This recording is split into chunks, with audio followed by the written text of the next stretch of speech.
clear, Mayday, Pakistan 8303. Pakistan 8303, Roger sir, both runways available to land.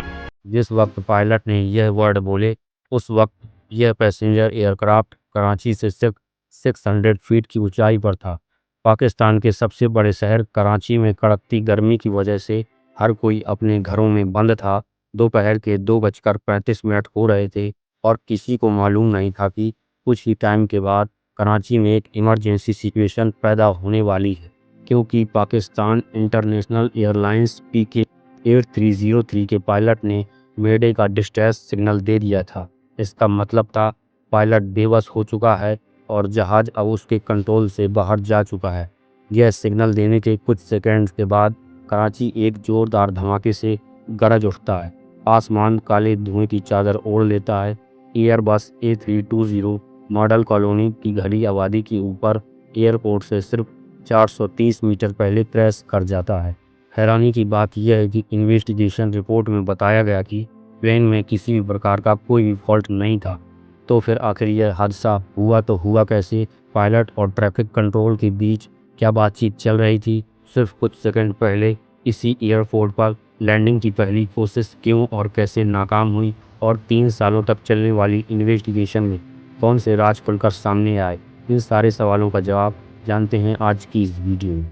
22 मई 2020 वाले दिन flight 8303 को लाहौर से 1 बजे टेक ऑफ करना था और इसकी मंजिल थी कराची इंटरनेशनल एयरपोर्ट। यह एक छोटी फ्लाइट थी जिसको करीब 1 घंटे 45 मिनट में अपनी मंजिल पर लैंड करना था। उस वक्त कोविड लॉकडाउन अपने पीक पर था, जिसकी वजह से बहुत कम फ्लाइट्स चल रही थीं। लेकिन दूसरी तरफ रमज़ान का महीना चल रहा था, ईद की छुट्टियां करीब आने वाली थी, फ्लाइट्स कम थी, पैसेंजर्स बहुत ज़्यादा थे, यानी फ़्लाइट्स पूरी तरह पैक थी, जिसमें टोटल 91 पैसेंजर्स और 8 क्रू मेंबर्स मौजूद थे। आज के दिन मौसम बिल्कुल परफेक्ट था, लाहौर में भी और कराची में भी। पायलट की बात की जाए तो फ्लाइट कैप्टन 58 ईयर्स के सज्जाद गुल थे, जिनको पाकिस्तान इंटरनेशनल एयरलाइंस ज्वाइन किए 24 साल गुजर चुके थे और इनके पास 18,000 घंटों का एक्सपीरियंस था। जबकि फर्स्ट ऑफिसर्स 33 ईयर्स के उस्मान आजम थे, जिनको PKI में 10 साल गुजर चुके थे। यह 16 साल पुराना एयरबस A320 एयरक्राफ्ट था। इसमें 2 CFM56 टर्बोफैन इंजन्स लगे थे और इन दोनों इंजन्स का इस स्टोरी में बहुत इंपॉर्टेंट रोल है। एयरक्राफ्ट बिल्कुल परफेक्ट कंडीशन में था, जिसको एयरबस के रिकमेंडेशन के हिसाब से मेंटेन भी किया जा रहा था। लाहौर एयरपोर्ट पर तमाम तैयारियां पूरी करने के बाद सिर्फ 5 मिनट डिले के साथ दोपहर के 1:05 में जहाज टेक ऑफ हो गया। कुछ देर के बाद फ्लाइट 8303 34,000 फीट की ऊंचाई पर पहुंच चुका था, जिसको क्रूजिंग एल्टीट्यूड कहते हैं। अगले 45 मिनट तक इसको इसी एल्टीट्यूड पर रहना था। क्रूजिंग एल्टीट्यूड पर पहुंचते ही कैबिन क्रू ने दोनों पायलट्स को स्नैक्स ऑफर किए, लेकिन क्योंकि उन्होंने रोज़ा रखा हुआ था तो उन्होंने मना कर दिया। क्रूजिंग के दौरान पायलट ने जहाज को ऑटो पायलट पर रखकर इधर उधर की बातें शुरू कर दी। 1:24 में जहाज नवाब शाह को क्रॉस कर रहा था और इसी वक्त उसको कराची कंट्रोल टावर के साथ कनेक्ट कर दिया गया, यानी पिछले कंट्रोल टावर का काम खत्म हुआ। अब आगे की जिम्मेदारी कराची कंट्रोल टावर की थी। कराची कंट्रोल ने पायलट का वेलकम किया और उनको डायरेक्ट मकली पहुंचने को कहा। नॉर्मली इस रूट पर उड़ने वाले जहाज नवाब शाह पहुंचकर कराची टावर से कंफर्म करते हैं कि उनको किस रूट से आना है। नवाब शाह से कराची के कई रूट्स मौजूद हैं, जिसमें शामिल है नवाब शाह 2A, नवाब शाह 2B और नवाब शाह 1C। 2A वाला रूट हैदराबाद के करीब से गुजरकर किंजर लेक के पास पहुंचकर राइट टर्न होता है और फिर सीधे कराची एयरपोर्ट तक जाता है। 2B वाला रास्ता नवाब शाह से सीधा कराची की तरफ आता है और फिर एयरपोर्ट से 28 किलोमीटर या फिर 15 नॉटिकल माइल्स पहले मकली से लेफ्ट होकर एयरपोर्ट की सीध में आकर दोबारा राइट चला जाता है। और तीसरा रास्ता है 1C, यह नवाब शाह से सीधा मकली तक जाता है। ये तीनों रास्ते फ्लाइट्स के कंप्यूटर में भी रिकॉर्डेड होते हैं, यानी नवाब शाह से जो भी रास्ता असाइन किया जाता है पायलट्स ये अपने फ्लाइट कंप्यूटर में सेव कर लेते हैं और फिर ऑटो पायलट खुद ही अपना एल्टीट्यूड और स्पीड कम या ज़्यादा करता है। अब नोट करने वाली बात यह है कि PKI फ्लाइट 8303 को पहले नवाब शाह 2 का रास्ता असाइन किया गया था, जो कि दिखने में ज़्यादा लंबा और बड़ा रास्ता है, लेकिन बाद में पायलट के कहने पर उनको डायरेक्ट मकली पहुंचने की इजाज़त दे दी, क्योंकि एयरपोर्ट खाली था और फ्लाइट्स का भी ज़्यादा ट्रैफिक नहीं था। इसी वजह से कंट्रोलर ने उसको डायरेक्ट मकली पहुंचने की परमिशन दे दी। लेकिन पायलट से गलती ये हुई कि उन्होंने इस शॉर्टकट को फ्लाइट मैनेजमेंट कंप्यूटर में सेव नहीं किया, यानी कंप्यूटर समझ रहा था कि नवाब साहब 2A का रास्ता सिलेक्टेड है, जबकि असल में वो 1C के रास्ते आ रहे थे। नवाब साहब पर जहाज़ की ऊंचाई 34,000 फीट और मकली वे पॉइंट यानी कराची एयरपोर्ट से 28 किलोमीटर पहले जहाज़ को 7,000 फीट पर होना चाहिए था। अब जाहिर है कि जहाज़ फ़ौरन तो 34,000 से 7,000 पे आ नहीं सकता। इसको नवाब साहब से मकली के बीच रास्ते में धीरे धीरे अपना एल्टीट्यूड कम करना होता है।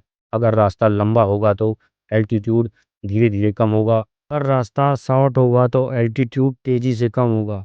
फ्लाइट कंप्यूटर में 2A वाला रास्ता सिलेक्टेड होने की वजह से वह एल्टीट्यूड 1000 फीट पर मिनट के हिसाब से कम कर रहा था, जबकि पायलट जहाज़ को 1C के रास्ते ले आ रहे थे, जिसमें ज़्यादा तेज़ी से एल्टीट्यूड कम होना चाहिए था। इसकी वजह से हुआ यह कि मकली पहुंचने पर जहाज़ को 7,000 फीट पर होना चाहिए था, वह असल में 10,000 फीट पर था। कराची कंट्रोलर ने जब रडार पर PKI 8303 की ऊंचाई ज़्यादा पाई तो पायलट को कहा कि आपकी ऊंचाई ज़्यादा है, क्या आप आसानी से लैंड कर पाएंगे या फिर मकली पर एक गोल चक्कर लगाकर एल्टीट्यूड कम करेंगे। जिस पर कैप्टन ने बोला कि हम कर लेंगे और गोल चक्कर लगाने से मना कर दिया। अभी तक दोनों पायलट को पता नहीं था कि कंप्यूटर में सेव हुआ रास्ता अलग है और वह दूसरे रास्ते से आ रहे हैं। यह इन्फॉर्मेशन उनके सामने थी, लेकिन उस पर ध्यान नहीं गया। मकली के बाद ऊंचाई कम करने के लिए जहाज़ की नोज डाउन की गई। अब यह तेज़ी से नीचे आ रहा था, करीब 24,000 पर मिनट की स्पीड से, यानी 1 मिनट में 2400 फीट कम हो रही थी और नोज डाउन होने की वजह से जहाज़ की स्पीड बढ़ गई। लेकिन कुछ सेकंड्स के बाद जहाज़ रनवे से 21 किलोमीटर की दूरी पर पहुंच चुका था। इसकी ऊंचाई जहां पर पहले 10,000 फीट थी, वह अब 6,000 रह गई। लेकिन इस पॉइंट्स पर रूल के अनुसार एल्टीट्यूड को 3,000 फीट पे रखना होता है, यानी ये लोग डबल एल्टीट्यूड्स पर थे। इस दौरान कंट्रोलर ने कई बार कैप्टन से कांटेक्ट करने की कोशिश की, लेकिन फ्लाइट डाटा रिकॉर्डर के मुताबिक पायलट ने गलती से रेडियो फ्रिक्वेंसी चेंज कर दी थी। जब कैप्टन से कोई कांटेक्ट नहीं हो पा रहा था तो फिर इमरजेंसी फ्रीक्वेंसी के जरिए कैप्टन से कांटेक्ट किया गया और उनको कहा गया कि आप 600 फीट्स की ऊंचाई पर हैं, जबकि यहाँ आपको 300 फीट्स पर होना चाहिए था। उनको दोबारा से ऑर्बिट करने के लिए कहा गया, जिससे कि जहाज़ की स्पीड और एल्टीट्यूड दोनों कम हो सकते थे। लेकिन इस बार भी कैप्टन ने यह कहते हुए मना कर दिया कि हम रनवे पर इस्टेब्लिश हो चुके हैं, हम कर लेंगे। इस मौके पर कैप्टन ने फर्स्ट ऑफिसर को कहा कि देखना, लैंड करने के बाद यह लोग हैरान रह जाएंगे। यह आवाज़ कॉकपिट वॉइस रिकॉर्डर में भी रिकॉर्ड हुई और कराची कंट्रोलर ने भी सुन लिया। कंट्रोलर ने दोबारा से उनको ऑर्बिट करने के लिए वार्निंग दी, जिस पर कैप्टन ने तीसरी बार भी मना कर दिया। इस पॉइंट पर कैप्टन को अपनी गलती का एहसास हुआ। असल में फ्लाइट कंप्यूटर में 2A का रास्ता सिलेक्टेड था, जबकि वह 1C के रास्ते आ रहे थे। इस पर उनको यह भी कहते हुए सुना गया कि ओह, यह क्या हो गया, रोकें रोकें, होल्ड ख़त्म करें। जिस पर फर्स्ट ऑफिसर ने अपना होल्ड ख़त्म करके कैप्टन को सारा होल्ड दे दिया। याद रहे कि यहाँ तक जहाज़ को फर्स्ट ऑफिसर ही फ्लाई कर रहे थे, जबकि कैप्टन की जिम्मेदारी हर चीज़ पर नज़र रखना था। कैप्टन को इस बात का पता नहीं था कि फर्स्ट ऑफिसर ने लैंडिंग गियर नहीं खोले। PKI 8303 बहुत तेज़ी से नीचे आ रही थी और एक मौके पर इसकी स्पीड 650 किलोमीटर घंटा से भी ज़्यादा बढ़ गई, जिस पर वार्निंग अलार्म बजना शुरू हो गए।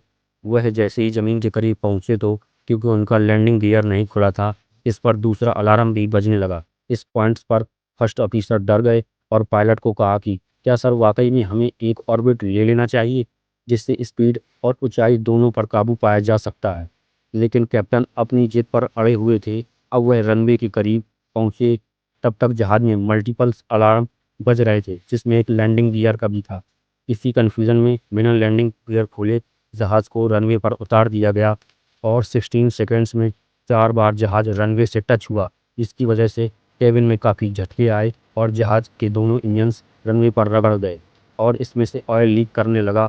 कैप्टन, जो पहले ही अलार्म्स की वजह से कंफ्यूज हो चुके थे, इस पॉइंट पर आकर उनको एहसास हुआ कि उनसे क्या गलती हो गई। लेकिन तभी फर्स्ट ऑफिसर्स चिल्लाकर बोले, sir take off, sir take off. घबराहट में कैप्टन ने फर्स्ट ऑफिसर्स की बात मान ली और लीवर नीचे करके जहाज़ को दोबारा ऊपर उठा दिया। एक्सपर्ट का मानना है कि इस मौके पर जहाज़ को रनवे पर भी अपने हाल में छोड़ देना चाहिए था। ज़्यादा से ज़्यादा इंजन में आग लग जाती, लेकिन कम से कम एयरपोर्ट इमरजेंसी सर्विस के करीब तो होते।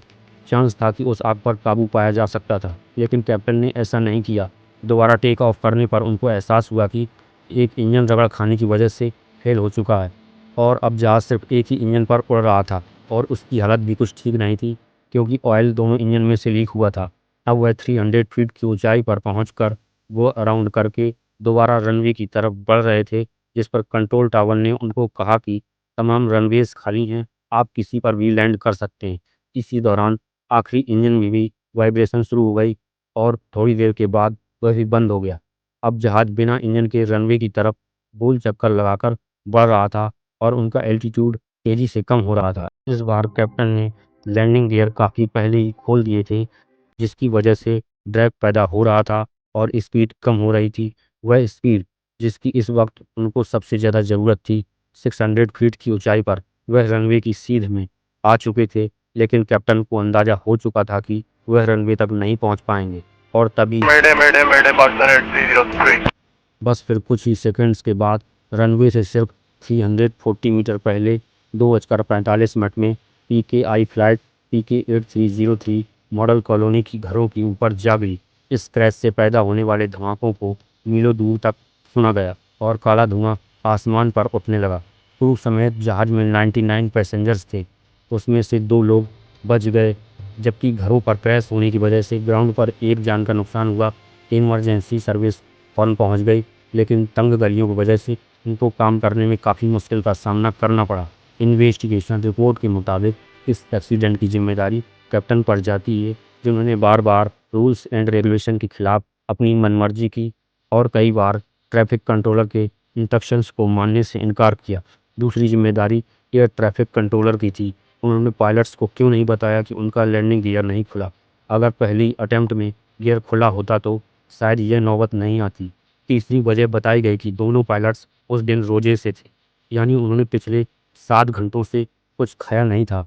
बाद में रोज़ा रखकर फ्लाइंग करने पर पाबंदी लगा दी गई। इन्वेस्टिगेशन रिपोर्ट में यह बात भी निकल कर सामने आई कि पाकिस्तान इंटरनेशनल एयरलाइंस के 40% पायलट्स के पास लाइसेंस नहीं है।